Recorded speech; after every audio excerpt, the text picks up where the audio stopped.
welcome to another episode of Accessibility.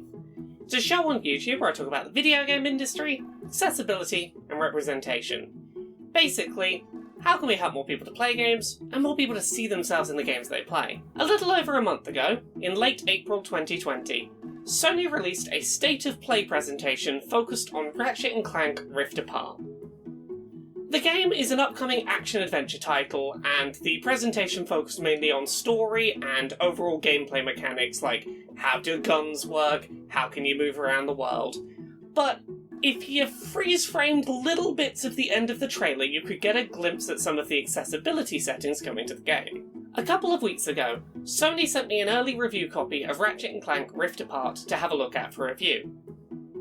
That has given me the opportunity to have a proper look through this game and see what accessibility settings are there, if there's any that weren't visible during that State of Play presentation, and how all of those settings work in practice when you actually play the game. So today, on Accessibility, we're going to do an accessibility review for Ratchet and Clank Rift Apart. We're going to talk about what accessibility settings in the game work well, which ones could have done with a little extra work, and which settings were done better in previous Sony games that we would really like to see be done just a little better here. As a quick heads up, all the footage being shown during this video review was captured using the game's fidelity mode. Let's start off with one of Sony's more visibly noticeable accessibility settings options of the past couple of years: High Contrast Mode. For blind or partially sighted players, High Contrast Mode allows players to change the colours of in-game elements, turning the game world grayscale, and selecting colours for regular enemies, boss enemies, collectible pickups, the player character, and a bunch of other UI elements. The implementation of High Contrast Mode in Rift Apart is pretty comparable to Spider-Man Miles Morales. The settings are all there for players who need them, but are a little less immediately accessible for players who might want to turn them on and off at points during their play session. In The Last of Us 2, the first Sony game to really push High Contrast Mode as a setting, players could turn the feature on and off mid-gameplay or cutscene by swiping left on the touchpad. That functionality wasn't in Spider-Man Miles Morales, and isn't in Rift Apart either. You'll need to pause and navigate several levels of menus to activate or deactivate the setting. Additionally, High Contrast Mode in Rift Apart doesn't function within cutscenes, another area where it compares unfavourably to The Last of Us 2. In terms of other visual accessibility settings, players can alter the size of in-game icons and prompts, turn off UI parallaxing, and change the colour of certain key text elements. I'm still glad that the game supports High Contrast Mode. The level of customisation available really helps the setting be useful to a wide range of players, but it's a shame no Sony first-party game since The Last of Us 2 has managed to maintain that game's use of the mode in cutscenes and easy toggling via touchpad swipe. I'm glad the feature's becoming a standard, but Sony has done it better in the past, and I hope we see them do so in the future. In terms of gameplay, one of the most impressive areas of accessibility is the settings available around aim and targeting assistance when shooting enemies. Aim assist adjusts the speed that the game camera moves to help keep enemies in the centre of the screen, auto-aim turns the camera towards the nearest enemy when firing, and lock-on automatically targets and locks the camera onto an enemy when aiming. In combination, these can allow a player to essentially hold down aim, hold down fire, and automatically shoot in the direction of the nearest enemy, moving to the next enemy when that enemy is defeated. In practice, you might lock onto enemies who are behind cover, which may necessitate jumping around and moving around the environment, or you may lock onto an enemy who isn't the primary threat to you at this moment. If you need to switch which enemy you're targeting, you can do so with a flick of the right stick, and you may need to move the character into a safer position to keep them from getting hit by enemy projectiles, but this setting does allow for making aiming at enemies a much simpler process.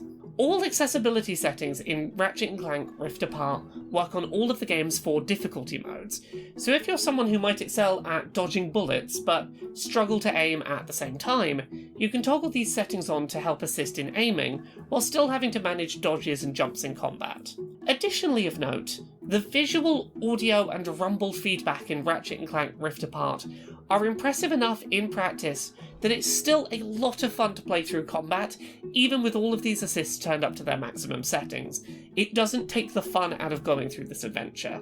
There's also a useful toggle for melee attacks, where rather than a single button press resulting in a single melee attack, you can instead set the game to keep doing melee attacks until you press the button a second time, which is great for anyone who struggles with repetitive button inputs.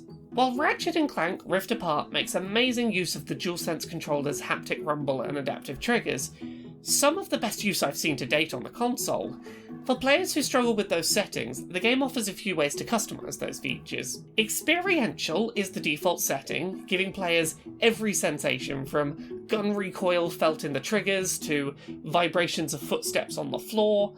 But the game also offers a much more simplified functional mode, which only vibrates for gameplay important information such as damage being taken or ammo being picked up. These settings are particularly useful for blind or partially sighted players, but there's a bunch of other disabled players they're helpful for as well.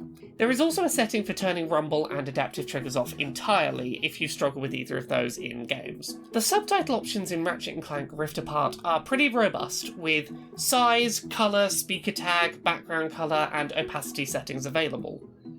The game allows you to preview changes to subtitle settings from within the subtitle menu itself, saving trips in and out of the menu, which is always appreciated. While moving around the game world, simplified traversal mode allows players to map all traversal functions, from combat dodges to swinging on mid-air tethers, to the circle button.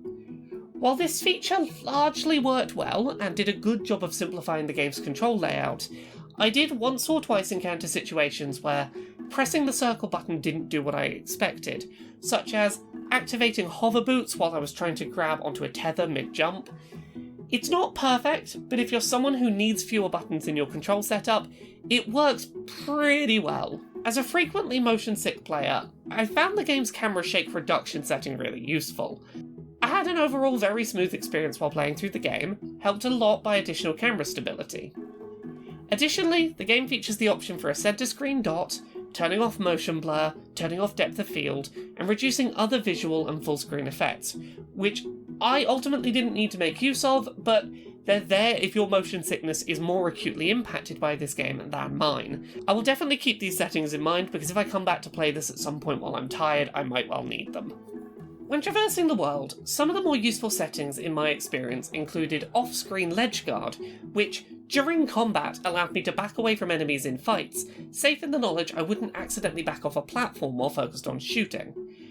If this would be a useful setting to you in general while platforming, you can also set it to ledge guard off-screen all of the time.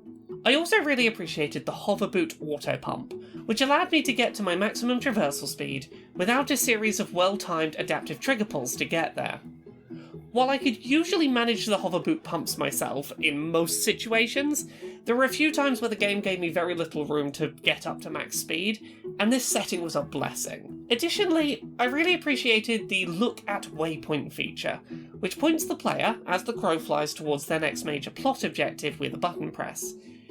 It's no equivalent to The Last of Us 2's waypoints, which pointed the player in increments along the path toward progress, but it was appreciated nonetheless. For players who may struggle to hold down buttons, most held buttons in the game can be switched instead to toggles or automated functions. Beyond what's shown off in the game's accessibility settings menu, there are also a couple of other in-game features that I want to highlight, which might end up being accessibility features for some players. Firstly, the loading times in Ratchet & Clank Rift Apart are fast, and honestly, in many cases, faster than the pre-release trailers for the game suggested.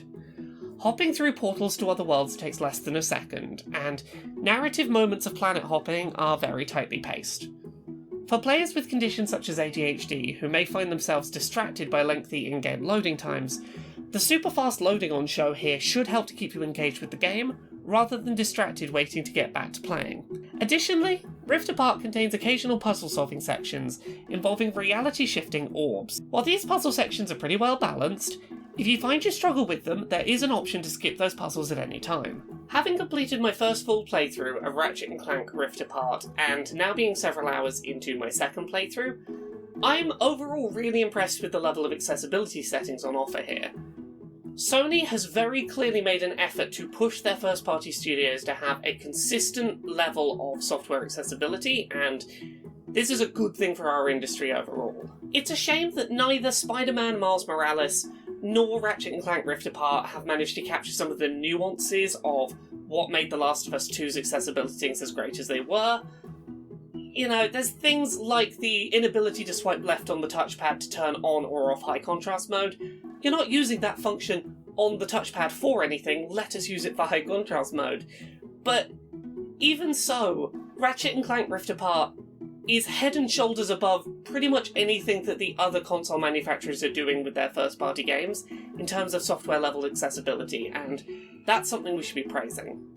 If you're looking for a fun action-adventure platformer where traversal and combat can be simplified and visual elements can be made more visually distinct, you can't go too wrong with Ratchet and Clank Rift Apart. It is a visual showpiece. It's one of those games that makes next-gen feel exciting and something that I want to show to people, but it's also just a really fun game. I completed my first playthrough and near instantly started on my second, and I'm really glad that these accessibility settings are going to make sure that as many people as possible can play along as well.